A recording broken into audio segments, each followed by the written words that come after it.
Me tiendras-tu la main si je te dis que je suis séropositif? Vas-tu continuer à suivre mes vidéos? Seras-tu toujours là pour laisser un commentaire, à t'abonner, à liker? Ou peut-être que si je suis malade, je ne vais pas prendre de traitement, je vais me laisser mourir parce que j'aurai trop honte de vos commentaires, de vos opinions vis-à-vis de moi.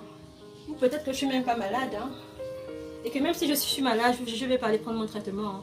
Ça sert à quoi? Il y a sûrement un pasteur ou bien un féticheur ou bien un marabout qui soigne ça. Hello la famille, bonsoir, c'est Mev et bienvenue sur ma chaîne. J'espère que vous allez bien. Désolée pour le contraste, pour la luminosité qui n'est pas bonne. J'ai changé de téléphone et celui que j'ai, eh ben, il ne filme pas très bien. Désolée, mais je suis pas autant claire comme ça. C'est mon téléphone qui filme bizarre, donc encore désolée pour ça. Comment comprendre que l'on est malade mais on ne prend pas son traitement? Comment le comprendre? Et pourquoi les personnes malades ne prennent pas, n'assument pas leur sérologie? D'autres diront que c'est à cause du rejet, à cause du regard de la société vis-à-vis d'eux. Parce que le VIH-Sida restera pour moi toujours une maladie qui stigmate. Lorsqu'on apprend qu'une personne est séropositive, automatiquement on regarde comme ça, on pointe du doigt, on dit on commence un peu à congosser parce que c'est le VIH. Alors que ce n'est pas la seule maladie qui détruit l'homme. Le paludisme détruit, le cancer, la lèpre. Il y a tellement de maladies, il y a l'Alzheimer. Mais pourquoi quand on parle du VIH-Sida, automatiquement c'est une maladie qui rend coupable. C'est une maladie qui fait en sorte que la personne qui est malade vraiment, si elle n'a pas... comment dirais-je, si elle n'a pas le soutien de ses proches, de son entourage, cette personne-là va sombrer.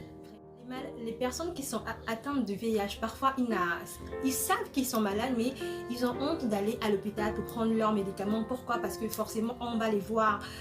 Forcément, ça va se faire savoir. Forcément. Donc, qu'est-ce qu'ils font? Ils partent, par exemple, prendre des bouteilles que tel ou tel marabout, féticheur, nganga a donné, qu'il guérissait le VIH-Sida, ou encore, ils partent chez tel ou tel pasteur pour guérir la maladie. Bref, je ne mets pas le travail de ces hommes-là en parenthèse, c'est juste que appelons le chien par son nom. Le sida jusqu'à maintenant n'a pas encore trouvé de remède. Et c'est vraiment lâche des personnes qui sont malades de se comporter de la sorte. De savoir qu'il n'y a rien qui va les guérir, mais il y a quelque chose qui peut faire en sorte qu'ils vivent plus longtemps, qui est là, mais ils ne veulent pas prendre ça. Ils ne veulent pas prendre ça. Je ne comprends pas comment on peut se comporter comme ça. Ici, par exemple, au Gabon, là où on prend les médicaments du VIH-Sida, c'est au public et au privé, bien évidemment. Au public, c'est au centre ambulatoire, à l'hôpital général de Libreville. Avant de donner des médicaments, bien évidemment, on fait d'abord des examens parce que tous les séropositifs ne prennent pas le même traitement. Il faut d'abord faire les examens pour voir, toi tu vas prendre quoi, toi tu vas prendre quoi. Voilà. L'organisme n'est pas le même pour tout un chacun, donc il faut des traitements bien spécifiques. Au public, c'est le même procédé que dans le privé. On fait d'abord des examens, ensuite on donne des médicaments. Sauf qu'au public, ici, au centre ambulatoire, c'est public et il y a beaucoup de malades. Par contre, dans le privé, c'est pas comme ça. Il n'y a pas cet engouement-là, c'est vraiment strict, c'est vraiment bien. Mais les prix ne sont pas les mêmes. Pourquoi? Parce que c'est le privé et c'est le public. C'est comme à l'école, c'est pas les mêmes tarifs. Et il faut savoir que ces examens-là, on les fait tous les 3 mois. C'est pas chaque mois, c'est tous les 3 mois.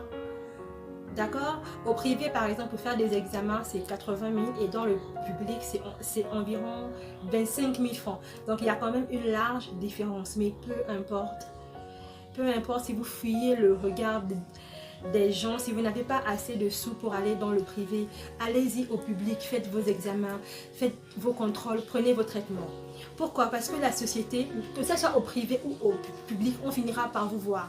Il y a un dicton qui dit que si tu ne veux pas qu'on le sache, vaut mieux ne pas le faire. Tant que tu sais quelque chose, que tu as déjà parlé avec une autre personne, parce qu'on en parle forcément avec son médecin, même s'il y a le secret médical, on finira par le savoir. Une autre personne, hormis vous deux, finira par le savoir. Tes enfants, ton ami proche, ton parent, et peut-être que, pas peut-être, ça finira toujours par circuler un peu. Peut-être pas beaucoup, mais ça finira toujours par circuler. On ne vit pas selon la société, on ne vit pas selon le regard des gens. Parce que la société, c'est nous, c'est chacun de nous et on juge toujours. Ça fait partie de la vie. La vie, c'est apporter des jugements, c'est de donner des avis divers. On va toujours vous juger que vous soyez bon ou mauvais. Donc ça ne sert à rien de ne pas assumer son statut sérologique, de se laisser mourir. J'ai connu plusieurs personnes qui ont fait ça, qui avaient des enfants, Seigneur, qui étaient mariés, qui ont laissé leurs enfants, leur mari. Et parce que la personne n'a pas assumé, la personne est décédée. Seigneur, comment on peut faire ça? Comment on peut faire ça? Et même si tu n'es pas marié, même si tu n'as pas des enfants, mais tu as tellement de personnes qui comptent sur toi, tu as tellement de personnes qui t'aiment. Et même si tu n'as personne, qui t'aime, c'est là où je dis que c'est important de savoir ce que l'on vaut. Parce que quand tu sais ce que tu es, ce que tu vaux, en dépit du matériel, en dépit de tout, peu importe, quand tu sais ce que tu es, tu ne peux pas te comporter comme ça, tu ne peux pas vouloir en finir avec ta vie parce que tu as honte. Non, la vie est tellement belle, les amis. La vie est tellement belle. Le VIH-Sida, on ne guérit pas de ça. C'est pas comme le cancer. Parfois, le cancer, ça se guérit et parfois, ça revient encore. Mais le VIH, on ne guérit pas encore de ça. Mais on prend des médicaments qui aident et qui font beaucoup, qui font en sorte que vous vivez même plus longtemps que les personnes qui ne sont pas malades. Si vous respectez simplement l'hygiène qu'on vous a donnée, l'hygiène que votre médecin vous a prescrit. Vous, avant tout, c'est le plus. Et voilà la famille, je vais vous laisser avec le témoignage de mes mamans, de mes soeurs, de mes mères gabonaises qui ont pu s'assumer et qui s'assument en dépit de tout ce que tout le monde traverse, en dépit des jugements, en dépit de prendre des médicaments tous les jours, chaque nuit, tout ça. Elles ont pu s'assumer, elles ont pu dire, bon voilà, nous sommes malades et on ne va pas se laisser mourir parce qu'on tient à nos vies. Mes enfants, je les ai préparés. Quand j'étais touchée, quand j'ai commencé à reprendre, eux, ils partaient à l'école. Je restais la journée, je m'occupe du ménage, je prépare. Et surtout le petit garçon, Junior, que j'ai envoyé au Cameroun depuis 2 semaines là, il est parti. Et c'est lui qui était là, sa petite voix, quand il fait 22h moins le quart. Parce que ma dernière molécule, je la prends à 22h. C'est lui avec sa petite voix. Maman, tu as déjà pris les comprimés? Je vous dis que depuis 2 semaines qu'il est parti, sa petite voix me manque pour le moment. Mais les filles ont pris relève. Ils savent que je suis malade. Et ils voient comment je combats pour leur avenir, pour qu'ils réussissent dans la vie. Il n'y a plus de tabou. Je suis obligée d'être directe avec eux. Avec eux, je ne cache rien. Ils sont comme mes copines dans la maison. Le grand travail, c'est réussir la pâte.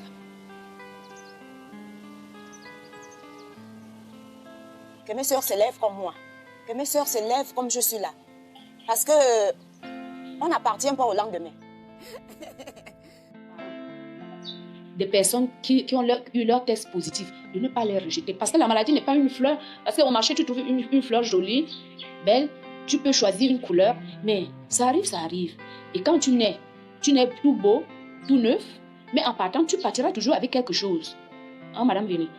Tu ne peux pas me dire que depuis ta naissance, tu es née aussi belle, petite, mais en grandissant aussi, tu traverses aussi des étapes de choses. Moi, je sais que pour moi, c'est ce qui va m'amener à mon départ. Moi, ça me fait pas mal, puisque je sais que je suis appelée à partir un jour ou l'autre. Je suis choriste dans mon église. Si je suis allée jusqu'au niveau d'être choriste, c'est parce que j'ai besoin de louer Dieu. De louer Dieu, parce que je ne suis pas capable de lui dire merci. C'est ma façon de lui donner tout ce que j'inspire. Oui, je chante à l'église. Je fais tout vraiment pour que la chorale pour que les gens qui viennent à l'église soient à l'aise. Et voilà, la famille, souriez parce que vous êtes en vie, c'est le plus important. Et surtout, n'oubliez pas la famille, s'il vous plaît. N'oubliez pas, moi j'ai des amis qui ont le VIH, j'ai des membres de ma famille qui ont la maladie, je ne m'en plains pas, au contraire, ils sont là, c'est des gens comme tout le monde, c'est vraiment des gens comme tout le monde, donc il n'y a pas de quoi se prendre la tête avec ça, parce qu'on n'en meurt pas, et nous tous on finira par mourir, donc ne stressez pas, on est tous dans le même pétrin, après tout.